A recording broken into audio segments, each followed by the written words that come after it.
Quel téléviseur Samsung vaut vraiment le coup si l'on compare tout, du simple téléviseur 4K jusqu'au puissant modèle OLED? Restez avec nous car nous allons parcourir la liste de la 5e à la première place. À la 5e place, on retrouve le grand Cristal UHD-U 7099F. Et oui, grand est vraiment le premier mot qui vient à l'esprit. Avec sa diagonale d'écran de 165,1 cm, il apporte une vraie sensation de cinéma dans le salon, sans pour autant entrer directement dans la catégorie premium. Son point fort, c'est clairement une expérience 4K, simple mais solide. La résolution est nette, le HD R10+ est présent et le système Smart TV Tizen donne accès aux principales applications de streaming. Pour les films, les séries et la télévision classique, il fait donc beaucoup de choses correctement. Par rapport au modèle d'entrée de gamme plus petit, il marque surtout des points grâce à sa taille.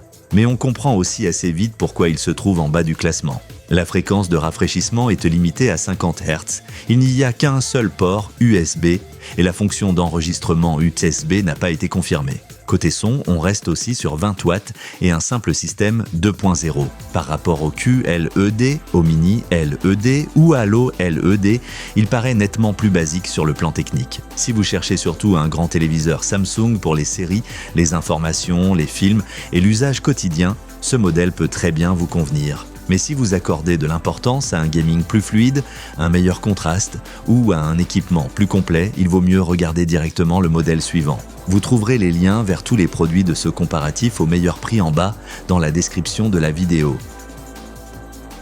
À la 4e place arrive le Cristal UHD-U 8079F. Il est nettement plus petit que le téléviseur précédent, mais il paraît plus moderne dans son équipement, surtout quand le gaming entre en jeu. On l'imagine très bien dans une chambre, un bureau ou un petit salon. Pour la qualité d'image, il reste dans la même catégorie de base, résolution 4K, HDR 10+, et Crystal Processor 4K. Mais ce sont surtout les fonctions supplémentaires qui deviennent intéressantes. AL, LM, VRR, HG, IG et Gaming Hub le rendent plus flexible que le plus grand U7099F. Surtout lorsqu'une console est branchée, ce téléviseur se montre un peu plus polyvalent au quotidien. Malgré tout, ce modèle reste lui aussi un téléviseur d'entrée de gamme. Les 50 Hz posent des limites claires lorsque les mouvements rapides doivent paraître particulièrement fluides. De plus, il n'y a qu'un seul port USB. Seulement 20 watts de puissance audio et pas de Dolby Vision. Face au prochain modèle QLED, il lui manque également une reproduction des couleurs plus intense.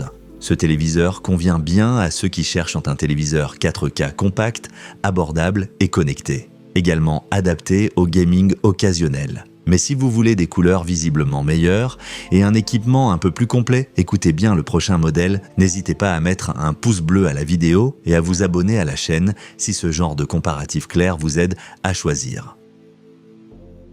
À la 3e place, on trouve le QLED-Q7F2.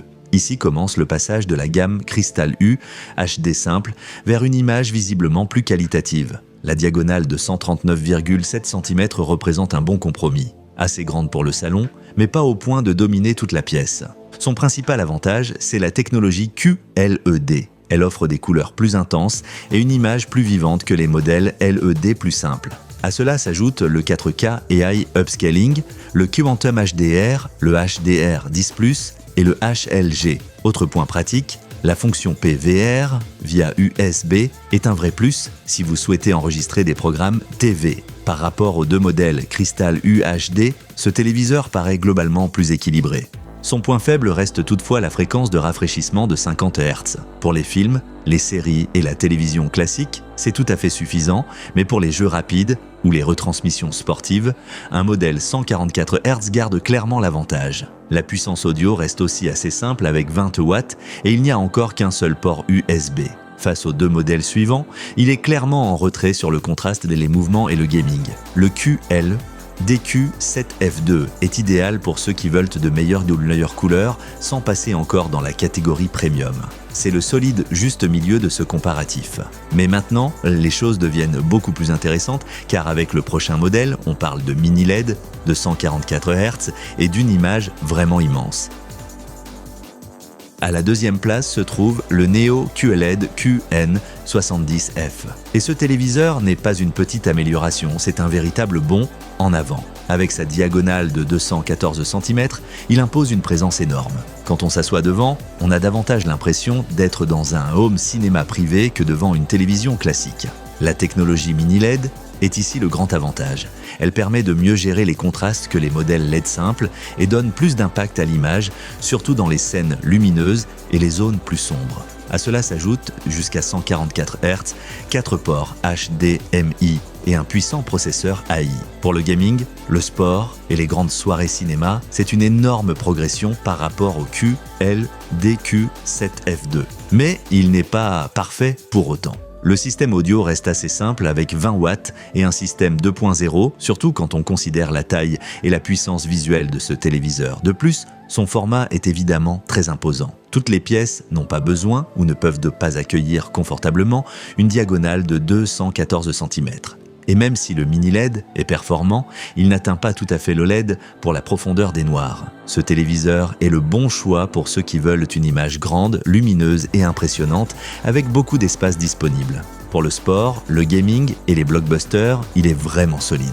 Mais si vous accordez plus d'importance à des noirs parfaits, à un son plus puissant et à une expérience premium dans un format plus compact, alors voici maintenant le numéro 1. À la première place, on retrouve l'OLED S90F. Ce n'est certes pas le plus grand téléviseur de ce comparatif, mais techniquement, il offre l'ensemble le plus complet. On le remarque tout de suite. Il ne s'agit pas seulement de taille, mais de qualité d'image, de réactivité et d'équipement. La dalle OLED est la véritable star. Les pixels auto-émissifs permettent d'obtenir des noirs très profonds et une image particulièrement contrastée. À cela s'ajoute jusqu'à 144 Hz, de solides fonctions gaming comme VRR, FreeSync Premium, HGIG et Gaming Hub, ainsi que 4 ports HDMI. Côté son aussi, avec 40 watts et un système audio 2,1, il devance nettement la plupart des autres modèles de cette liste. Face au Neo QLED, il est plus petit mais plus raffiné. Bien sûr, il y a aussi quelques points à connaître. Dolby Vision n'est pas indiqué, la classe d'efficacité énergétique est G et le Wi-Fi 5 n'est plus la norme sans fil la plus récente. En plus, sa diagonale de 120 et 1,9 cm, elle est nettement plus petite que celle de l'immense Neo QLED. Donc si vous voulez simplement la plus grande taille possible, vous trouverez plus de surface d'écran ailleurs. L'OLED S90F est le meilleur choix pour ceux qui recherchent une image premium forte, un très bon gaming et un meilleur son dans un format plus compact. À mon avis, c'est le téléviseur pour les personnes qui veulent l'allumer et se dire immédiatement « Oui, là ça fait vraiment haut de gamme ». Découvrez les meilleurs produits grâce au lien dans la description de la vidéo, vous y trouverez tous les modèles de ce comparatif. Et si la vidéo vous a aidé, n'hésitez pas à laisser un like et à vous abonner à la chaîne pour d'autres guides d'achat clairs.